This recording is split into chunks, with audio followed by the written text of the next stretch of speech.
everybody, it's Hexa, and today's video is going to be all about my tips and things that I have learned from getting my first real job. This is for all of you high school students or recent high school graduates who are thinking of getting a part-time job or have already gotten a part-time job or a full-time job if you have time for that. These tips and advice are based on my own experience and mistakes that I myself have made. Hopefully it will help you avoid making those same mistakes and improve your overall experience with finally actually having a job that pays you a significant amount of money. I just turned on the air conditioner because it is hot. Also, I feel like I still have to apologize in every single video for the noise because my neighbors are still renovating.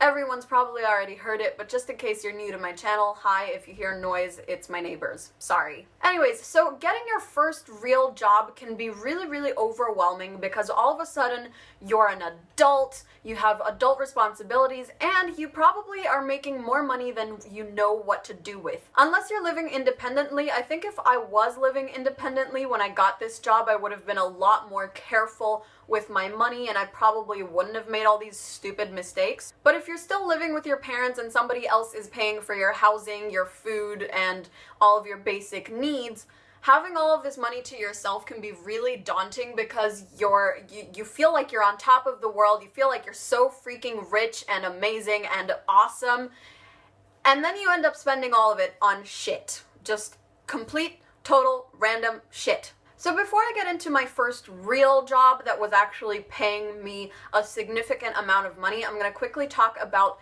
the first few jobs that I had while I was in middle school and high school. I don't really remember if I was working in middle school. I don't know. I feel like I started doing my first job around the time I was maybe 14 or 15. I'm sorry, what is my phone doing? I'm filming on my phone camera and sometimes it just like makes me look completely white. So my very first job when I was 14 or 15 was a job at a party shop which was organizing birthday parties on the weekends. So I was working for them as a face painter. So sometimes they would have birthday parties on the weekends and the family wanted a face painter there, so I was the face painter. And this job was paying me maybe about 200 RMB per party, so I would be there for like maybe 4 or 5 hours and get paid 200 RMB, which is not a lot. I'm trying to math, but I don't have my calculator because my phone is filming. After that, I got a babysitting job for a family that had 2 boys, and sometimes their parents would go out together on you know, dates and stuff,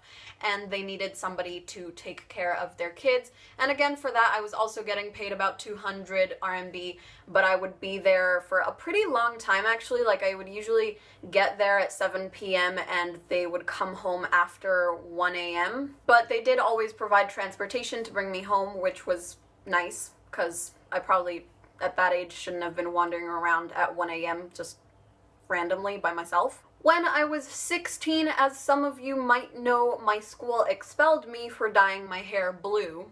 It's still blue, still happy, don't regret my decision. But at that point, I started homeschooling myself, basically, so it was just me and my textbook for a long time, but I had a much more flexible schedule.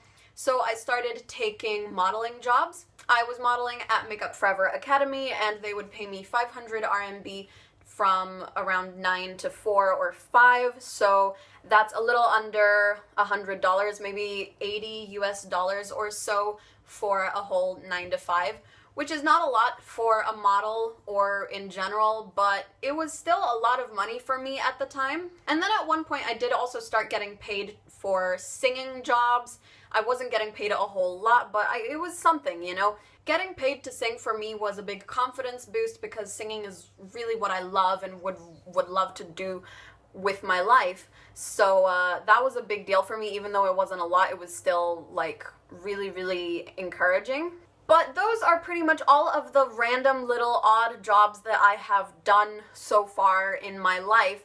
And then I got my first real job. And I use the term real job loosely because it was paying me as much as a real job, but it wasn't a full 9 to 5 kind of real job. I was actually only working 1 to 2 hours per day, usually less than 1.5 hours, so not even 2 hours. It was 1 hour or 1.5 hours per day, per weekday. And that was an English teaching job for a small daycare or kindergarten type situation that had 2 or 3 different locations across Shanghai. I went to their third location, I think only twice, but for the most part I was in 2 different locations, both of which were extremely far away from home. This job was paying me 400 RMB per day. So like I said, sometimes I was teaching for 1 hour, sometimes for 1.5 hours, but I was always getting paid 400 RMB, which is not a big deal because that's already a lot for me. 400 RMB is just under 60 US dollars. So basically, since I was teaching 1 hour a day on weekdays, I was getting paid just under $300 per week. That was enough that if I had handled my money really intelligently, I could have moved out. Like, I could have lived independently. It probably wouldn't have been very easy or very stable, but I think if I had handled it properly, I could have done that. If I was like, you know, living in a shared apartment and all that stuff,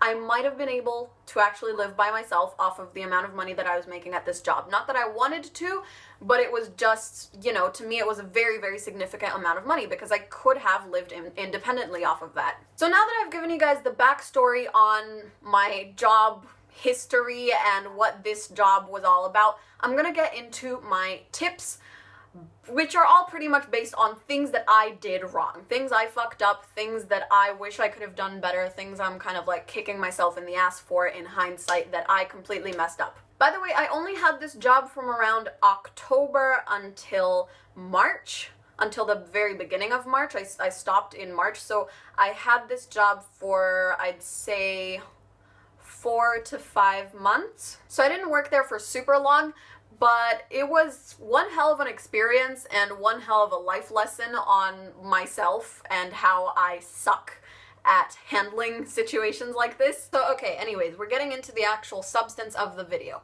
Things that I learned from my first real job. Number 1, commuting is more exhausting than you think. If you think it's too far away, it probably is. I personally would not have taken this job if it wasn't paying so well, which should have been a warning sign, and in hindsight, I think that taking this job was kind of unwise on my part because the commute was taking so much out of me. Make sure you're comfortable with the distance that you're traveling and with public transportation if you have to take it. If you're a person who likes to be on the train for like an hour and just be alone with your thoughts, that's fine. But if you don't like public transportation, if you don't like traveling, and if that's really exhausting for you, I would seriously recommend that you think long and hard if you're gonna take a job that's far away from home. My daily commute was something like 20-minute walk to the metro station, then 1 hour to 1 hour and 15 minutes on the metro. And then in one of the locations, I had a driver that was picking me up that they set up for me, and it was only like a 5-minute drive to the school. But in the other location, I had to wait in line for a taxi and pay the taxi myself and make my way there by myself. So I would probably wait in line for a taxi for another 10 minutes, and then it was another 10 minutes on the taxi. So every day, my commute was 1.5 to 2 hours long to get there, and then 1.5 to 2 hours back home. And that's for just 1 hour of actually working. So I was on my way there for 3 or 4 times as long as I was actually teaching. Like I said, if it wasn't paying so well, I would definitely not have taken this job, but I just couldn't pass it up. I had never seen that much money in my life. To me, it was just like amazing.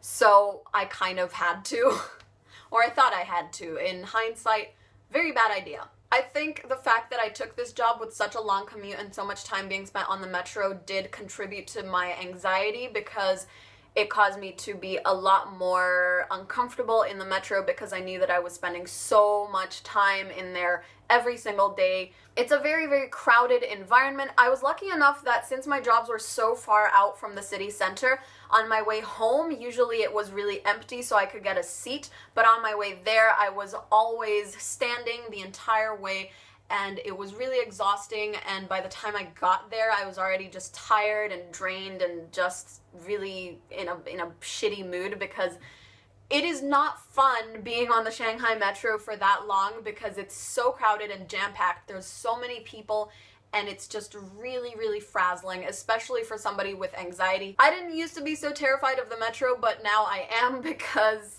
that whole experience just traumatized me. Number 2, be dedicated and be passionate.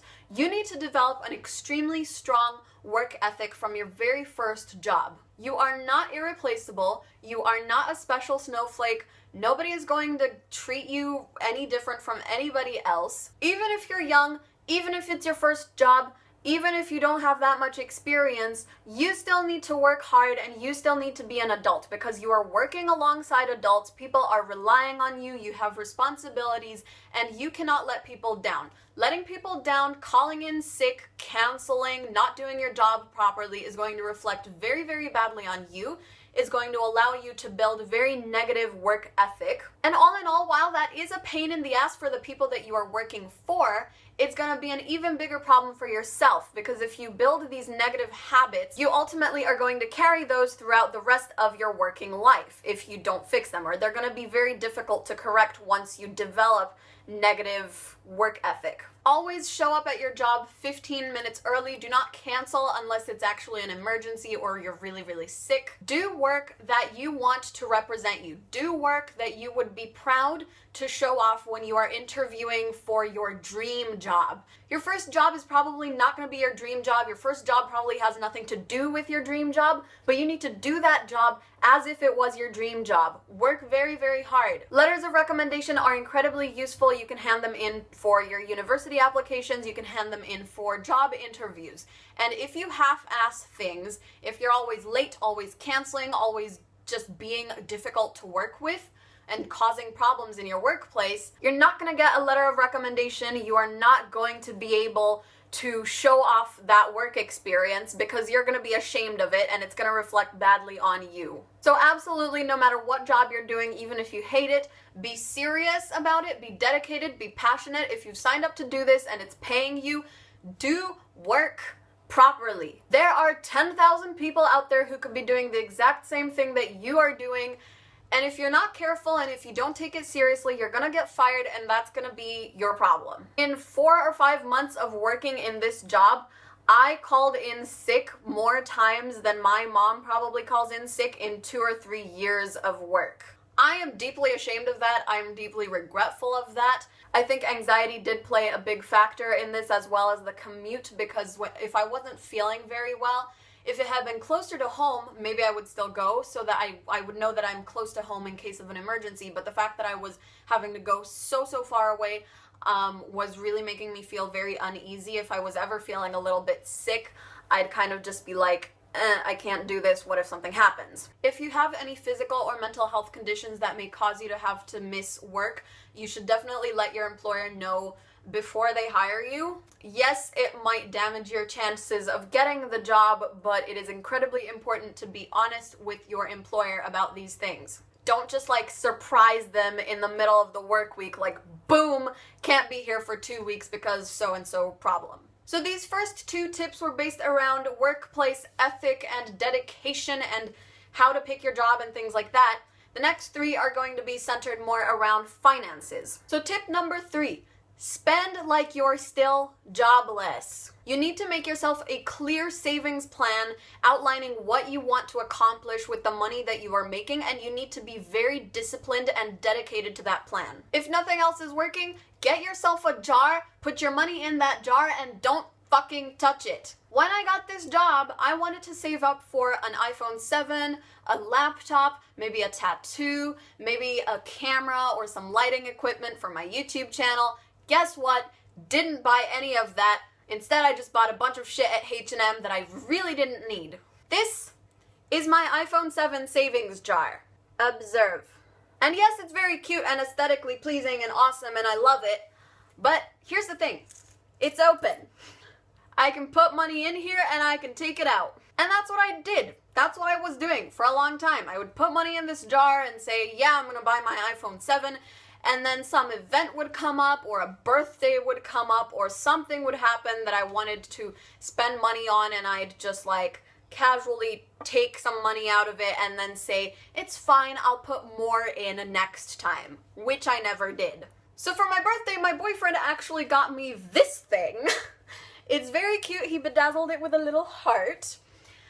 And this is a coin box that you can't open without destroying it. It's like there's no way to open this. I actually have no idea how to open it. I'm probably gonna have to take it to him one day and be like, how the fuck do I get my money now? But essentially, if you're like me and you have no discipline, get you one of these.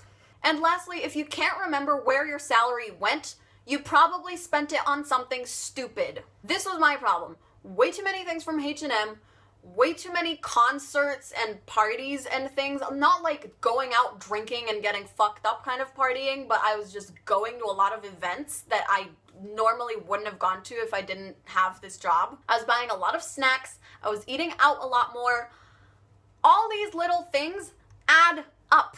They add up. And your bank account is not like a bottomless pit full of money that has like ever expanding prosperity in it. Literally, I was getting paid on Friday or Saturday, my $300, almost $300 per week, and by Wednesday, it was all fucking gone. And I had no idea why. I had no idea where it went, what I spent it on. It was just bye-bye. Number 4 is to avoid temptation because you can't resist it. You're not gonna be able to resist it.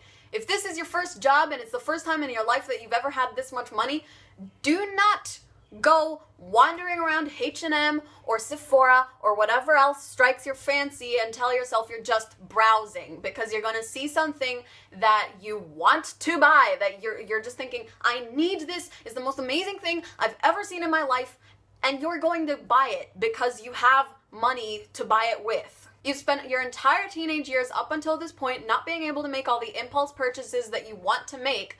What do you think is going to happen when all of a sudden you can't afford to make those impulse purchases? You're going to make them. So absolutely do not just go waltzing around shopping centers for fun. You're going to hate yourself when a month later you remember all of the money you spent on useless shit that you could have spent on something that you actually wanted or needed. Number 5, and the last thing on my list, is to invest intelligently. Make sure that the money you are spending is going towards something that is a genuine, legitimate goal for you. Spend it on things that are going to improve your life, improve your health, or jumpstart your long-term career goals. For example, you could take an online course to learn a skill that you've really been wanting to learn. Or you could buy equipment or supplies for a skill that you're developing. For example, in my case, I probably should have spent it on a camera, on lighting equipment, and that kind of thing. Sorry if my angle is suddenly a little bit different, guys. My phone just decided to run out of space in the middle of filming. But anyways, continuing on, you could put that money into a savings account for college. Or in my case, the one good, intelligent investment that I feel I made with my money was going to therapy. This may not be something that you need or feel the need to do, but for me it was hugely beneficial, and I do continue to go to therapy even though I don't have a job anymore because I need it. But anyways, those are some of the things that you could consider spending your money on that would actually benefit you in the long run. Okay, so those are my 5 things that I learned from getting my first real job. I really hope that this helped you guys out if you are on the hunt for your first job right now or just recently started your first job and you're having trouble managing your finances. If you like these life lessons from Hexa kind of videos, please let me know and give me recommendations for other things that you would like to share my experience and opinions on. Thank you guys so much for watching. I hope you all enjoyed. If you did, don't forget to like, comment, subscribe, and share. Follow me on Facebook, Twitter, and Instagram for more. And you can donate to my Patreon down below to support me and my channel. I can assure you I will be using that money a little bit more wisely than I have so far with other money from other sources. Thanks again for watching, and I will see you all in my next video. Bye!